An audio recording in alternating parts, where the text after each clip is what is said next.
Listrik menjadi kebutuhan utama masyarakat yang memudahkan segala aktivitas. Namun di sisi lain, permasalahan terkait kelistrikan seringkali terjadi karena kurangnya pemahaman penggunaan listrik yang aman dan benar. Lalu bagaimana penggunaan yang tepat dan apa risiko bagi pelanggan yang melakukan pelanggaran?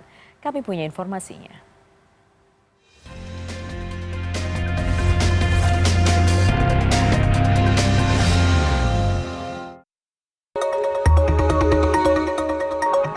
Pemakaian listrik menjadi bagian yang tak terpisahkan dalam kebutuhan sehari-hari. Namun beberapa hal kerap terjadi dalam penggunaannya, mulai dari pelanggaran pencurian listrik, kelalaian yang berujung pada korsleting, hingga resiko kebakaran.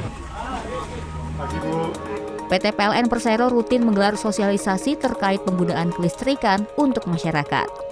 Hal dasar yang perlu diketahui oleh pengguna adalah aturan kewenangan yang wajib diikuti. Pelanggaran yang sering dilakukan oleh pelanggan biasanya mengutak-ngatik KWH meter, baik itu mempengaruhi batas daya maupun pengukuran energi. Di sini pelanggan perlu memahami bahwa KWH meter itu menjadi kewenangan PLN.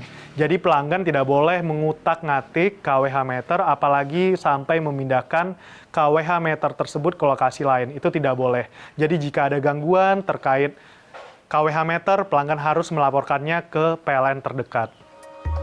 PLN menegaskan jika batas kewenangan tersebut dilanggar, maka denda hingga pemutusan listrik dapat dilakukan. Hal ini karena resiko dari pelanggaran atau kelalaian dapat berpotensi merugikan masyarakat lainnya. Selain itu, yang lebih penting adalah pelanggaran listrik itu dapat menimbulkan beberapa risiko. Yang pertama tentunya terjadi musibah berupa kebakaran. Ini sangat bahaya jika pelanggan menggunakan listrik tidak terukur ataupun melebihi kapasitas jaringan listrik hingga menyebabkan panas yang dapat timbul dari percikan api penyebab kebakaran tersebut. Yang kedua, ketika pelanggan mencuri listrik hingga langsung ke tiang listrik itu sangat berbahaya karena aliran listrik tersebut tanpa pelindung diri akan menyebabkan pelanggan tersengat aliran listrik. Agar aman terhindar dari korsleting listrik, ada beberapa hal yang harus diperhatikan. Kita harus memperhatikan peralatan listrik yang mengkonsumsi daya besar dan terpasang terus-menerus.